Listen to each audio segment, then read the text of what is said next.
Hey,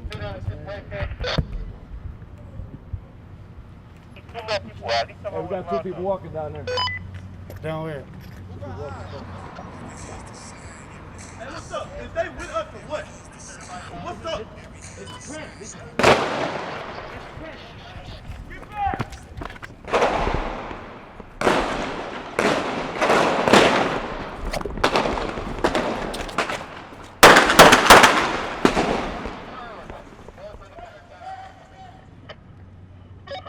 So what you see is the community protecting the community, right?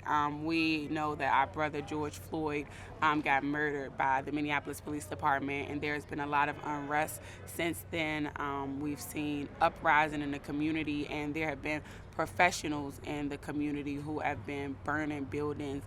We know that there are a lot of white supremacists out here. The goal for being out here is to protect our businesses and our churches and just make sure that we're okay. That's literally all we're out here to do, is to protect and serve. Because if we're going to be the emergency team, I don't want to be way down there and have to run way back. All right, if we're going to be the emergency team and we have to go different places, we should be in the middle and be able to disperse that way, then disperse that way, or disperse that way. All right. You see what I'm saying? With it. And you think about it, we already had some of the worst racial disparities in the nation, right? Then you add on COVID-19, a global pandemic, so now we're in a state of emergency times 2. Then you add on black men and women across the nation, including Minnesota, being murdered, and a lot of it on camera, which is extremely traumatizing. That's emergency, state of emergency times 3. Did anybody with a group of 3 not get a walkie-talkie?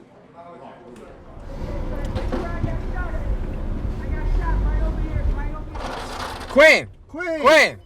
What's up, Queen? Hey, what's Jeremiah. up? Huh? How y'all doing? We're doing all right. Good to see you. Who was shooting at you? That was 2 nights ago? Yeah, that was 2 nights ago. I think there's a good chance they're entering from Weber Parkway. Weber Parkway? Yeah. Yeah. 42nd. That's what I told them. Yeah. That's how they coming. 42nd. Yeah. Queen, we're trying to get to Lindale. My name is Jeremiah Ellison. I'm the city council member for Ward 5, which is where we are now. Are you sure? And I'm out helping coordinate some of the independent community patrols that have popped up across the north side, making sure that folks have supplies that they need, making sure that they're connected to other groups of neighbors that might be out doing the same thing. And then doing a little bit of patrol myself and making sure that the neighborhood's safe and that fires aren't being started, especially along our business corridors. Because I thought the shots fired was the night of the car fire and 44th and Penn. Well, I mean, there's shots fired kind of everywhere, but Yeah. it's not clear always. Is it a neighborhood dispute?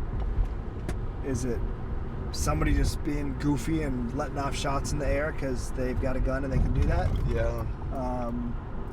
Or is it, white supremacists rolling around? I think all of those things, rolling around and either trying to distract people or intimidate people, all of those things I think are happening or have happened. But it's not always clear which one is which, Hey, pull that out. Pull those out. Let's block it off. We can't keep telling everybody else that Black Lives Matters if it doesn't matter to us. And so right now we're showing everybody around the world that we can do this together, no matter what walk of life, no matter what beef, all that's dead right now. Because we have to protect our kids, we have to protect our families. So that's why I'm out here with an AK-47. My kids don't like it. My daughter she's a daughter's girl, a daddy's girl, so she doesn't want me out here. But I had to explain to her what's the meaning of me being a part of this situation. All right, so right now we're gonna be the emergency team. So anything that happens in anywhere, we run to that.